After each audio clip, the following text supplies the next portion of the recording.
Aláròyé máa wí o. A máa tó fọ ìpínlẹ̀ Ògùn mọ́ ọmọ ẹgbẹ́ òkùnkùn méje lọ́wọ́ ti tẹ̀ báyìí. Ọmọlọ́lá méje lára àwọn ọmọ ẹgbẹ́ òkùnkùn ayé kan tí wọ́n ń da omi àlàáfíà ìlú Ìjẹ̀bú Òde nípínlẹ̀ Ògùn rú lọ́wọ́ ikọ̀ àkànṣe ọlọ́pàá kan tí wọ́n ń pè ní Special Weapon and Tactical Team SWAT tìpínlẹ̀ náà ti tẹ̀ báyìí. Inú àhámọ́ àwọn agbófinró ọ̀hún ni wọ́n sì wà títí di bá a ṣe ń sọ yìí. Àwọn afurasí ọ̀daràn náà ló máa ń lọ káàkiri ìlú Ìjẹ̀bú Òde àti agbègbè rẹ̀ tí wọ́n sì máa ń fayé ni àwọn aráàlú lára bó ṣe wù wọ́n.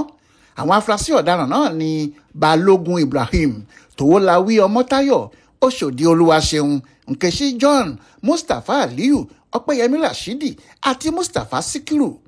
Aláròyé gbọ́ pé ọjọ́bọ̀ tọ́sídẹ̀ẹ́ ọ̀sẹ̀ tó kọjá yìí lọ́wọ́ pálábá àwọn afurasí ọ̀daràn náà ségi lágbègbè Ògbó nílùú Ìjẹ̀bú Òde.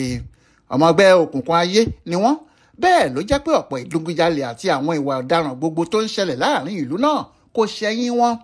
Alukoro iléeṣẹ́ ọlọ́pàá ìpínlẹ̀ Ògùn SP Ọmọlọ́lá Òdútọ́lá tó fìdí ìṣẹ̀lẹ̀ ọ̀hún múlẹ̀ fáwọn oníròyìn lọ́jọ́ Ìṣẹ́gun tó sì dé ọjọ́ 17 oṣù kejìlá ọdún yìí sọ pé ó ti pẹ́ táwọn ọlọ́pàá ti ń wá àwọn afurasí ọ̀daràn náà kó tó di pé ọwọ́ tẹ̀ wọ́n láìpẹ́ yìí.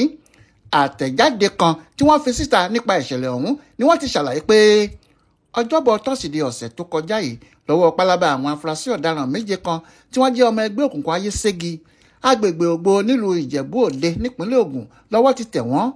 Ikọ̀ àkànṣe ọlọ́pàá SWAT ló lọ fọwọ́ òfin mú wọn níbi tí wọ́n ṣarajọ sí.